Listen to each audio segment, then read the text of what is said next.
हरे कृष्णा।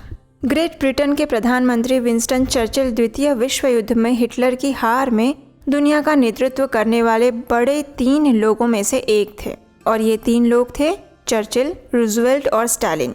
उन्होंने अपने लेखों में ब्लैक डॉग से पीड़ित होने के बारे में बताया, जिसे चर्चिल ने गंभीर अवसाद या फिर डिप्रेशन कहा था। संयुक्त राज्य अमेरिका के 16वें राष्ट्रपति अब्राहम लिंकन गंभीर और दुर्बल कर देने वाले अवसाद से पीड़ित थे, यानी डिप्रेशन से, जिसका वर्णन कार्ल सैंडबर्ग ने उनके जीवनी संबंधी विश्लेषण में किया है। 17वीं शताब्दी के सबसे प्रसिद्ध गणितज्ञ आइजैक न्यूटन नर्वस ब्रेकडाउन से पीड़ित थे और जो भी उनसे असहमत थे उनके प्रति बहुत गुस्से के लिए जाने जाते थे। संगीतकार लुडविग वॉन बीथोवन को द्विध्रुवी विकार था और उन्होंने पीड़ा, अकेलेपन और मानसिक भ्रम से पीड़ित समय के दौरान अपनी सबसे प्रसिद्ध रचनाएं लिखी थी।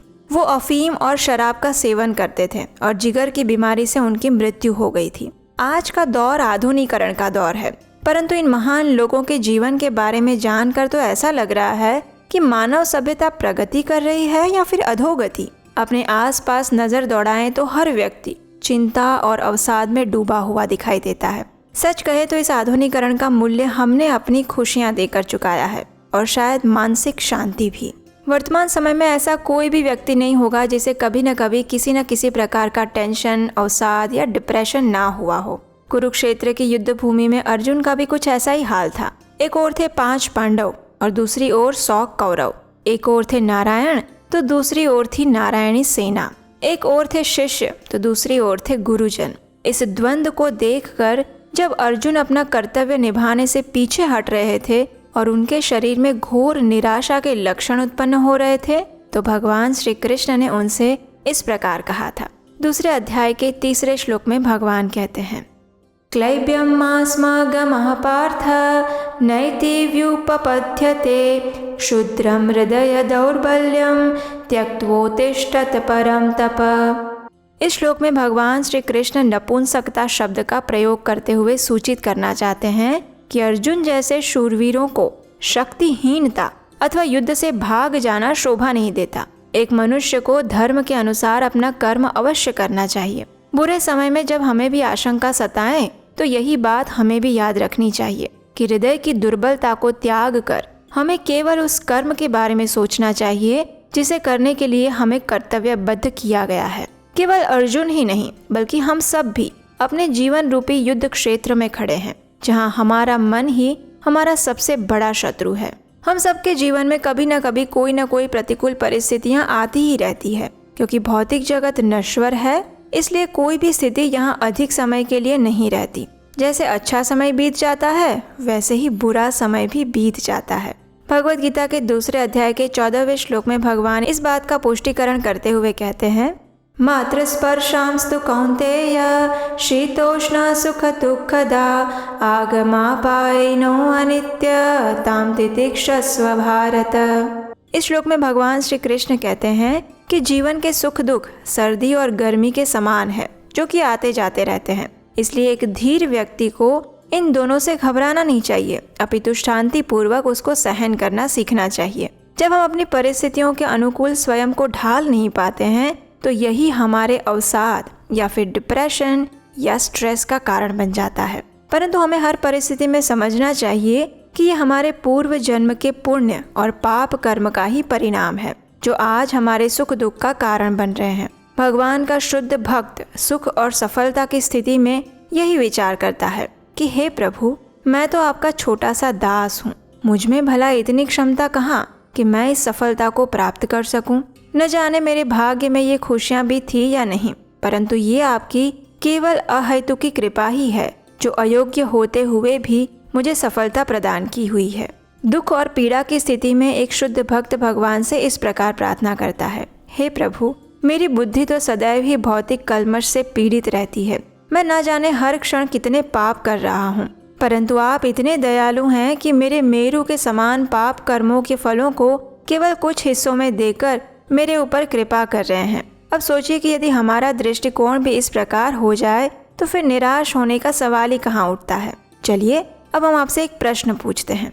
अगर एक बच्चा मेले में अपने पिता से बिछड़ जाए और दुख के मारे क्रंदन कर रहा है तो आप उस बालक की किस प्रकार सहायता करेंगे? उसे अच्छा खाना खिलाकर, झूले पर बिठाकर अथवा कुछ और दिलाकर? हमारे सुझाव में तो यदि इस बालक को अपने पिता से पुनः मिलवा दिया जाए तो वो बालक स्वतः ही प्रसन्न हो जाएगा। ठीक इसी प्रकार भगवान श्री कृष्ण भी भगवत गीता में बताते हैं कि हम सभी उनके शाश्वत अंश हैं। आनंद में रहना तो हमारा स्वभाव है, परंतु सूक्ष्म और स्थूल शरीर धारण करने के परिणाम स्वरूप हम अपने इंद्रियों से लगातार संघर्ष कर रहे हैं और ये संघर्ष ही हमारे अवसाद का कारण बन जाता है। 15वें अध्याय के 7वें श्लोक में भगवान कहते हैं, ममैवांशो जीवलोके जीवभूत सनातनः मनस्थानीन्द्रियाणि प्रकृतिस्थानि कर्षति। यदि इस श्लोक को हम जीवन में चरितार्थ कर लें तो हम भी उस बालक की भांति निडर हो जाएंगे जो अपने पिता के कंधों पर चढ़कर किसी मेले का आनंद उठाता है।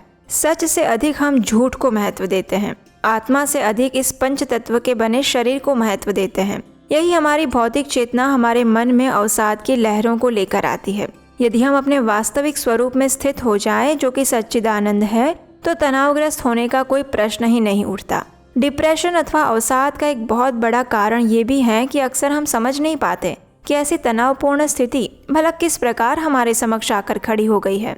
चलिए मान लीजिए कि एक डाकिया आपके द्वार पर दस्तक देता है और आपको एक पत्र थमा देता है जिसमें आपके प्रिय मित्र की मृत्यु का शोक समाचार है। अब यदि इस शोक समाचार के लिए आप उस डाकिये पर क्रोधित हो तो क्या ये उचित है?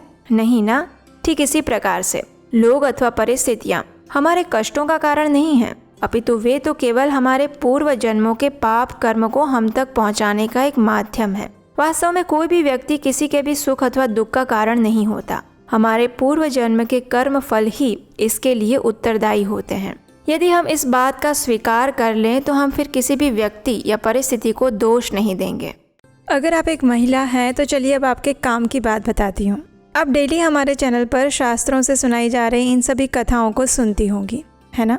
कई बार आप सोचती भी होंगी कि ये कथाएं तो अच्छी है, लेकिन अगर इन कथाओं को मैं अपने जीवन से जोड़ पाऊँ और शास्त्रों के ज्ञान को अगर अपने जीवन में उतार पाऊँ तो कितना अच्छा होता। और आप जानते हैं ये पॉसिबल है। जी हाँ, सभी शास्त्रों का सार है भगवत गीता, और इसी भगवत गीता के ज्ञान को सिंपल वर्ड्स में समझने के लिए हम आपके लिए आत्मसात कोर्स लेकर आए हैं। ये 18 सेशंस का ऑनलाइन भगवत गीता कोर्स है और वो भी सिर्फ महिलाओं के लिए। हर महिला की लाइफ में डिफरेंट चैलेंजेस होते हैं। हर महिला अपनी अपनी लाइफ में स्ट्रगल करती हैं, लेकिन अच्छी बात यह है कि इस स्ट्रगल और चैलेंजेस को हैंडल करने के कुछ अच्छे सॉल्यूशंस भी हैं, और उसी के ऊपर हम बात करेंगे इस आत्मसात भगवत गीता कोर्स में, जो कि शुरू हो रहा है 6 दिसंबर 2025 शनिवार से शाम 5 बजे से। तो जल्दी से रजिस्टर करें। और हाँ, पहले ही बहुत सीट्स फुल हो चुकी हैं और अब सिर्फ कुछ ही सीट्स रह गई हैं। तो इस कोर्स के रजिस्ट्रेशंस बंद हो जाएं उससे पहले आज ही रजिस्टर करें। लिंक नीचे डिस्क्रिप्शन बॉक्स में दिया गया है। और मैं आपको विश्वास दिलाती हूँ कि इस कोर्स को पूरा करने के बाद आप अपने अंदर वो चेंज फील करेंगी जिसका कभी आपने सपना देखा था। आपको भगवत गीता के वो गहरे इंसाइट्स मिलेंगे जो शायद ही कहीं और मिले। और हाँ, अपने उन महिला मित्रों को भी इसे शेयर करें जो जीवन में सकारात्मक बदलाव चाहती हैं। नीचे डिस्क्रिप्शन बॉक्स में गूगल फॉर्म दिया गया है और कोर्स की पूरी जानकारी भी है। तो जल्दी से रजिस्टर करें, क्योंकि हर महिला का अधिकार है एक खुशहाल, संतुष्ट और सार्थक जीवन जीने का, और भगवत गीता उसका रास्ता दिखाती है। तो हम आशा करते हैं कि इस वीडियो का ध्यानपूर्वक श्रवण करने के पश्चात आपका सारा अवसाद छू मंतर हो गया होगा। आखिर हो भी क्यों ना। श्रीमद् भगवत गीता एक ऐसा अद्भुत ग्रंथ है जिसकी शरण में जाकर प्राणी मात्र के कष्ट समाप्त हो जाते हैं। ऐसा कौन सा संकट है भला जिसका निवारण श्रीमद् भगवत गीता में न हो। तो भगवत गीता जैसे दिव्य ग्रंथ की शिक्षाओं को अपने जीवन में उतारें और परम भगवान श्री कृष्ण की दिव्य भक्तिमयी सेवा में संलग्न रहने का प्रयास करें। हरे कृष्णा।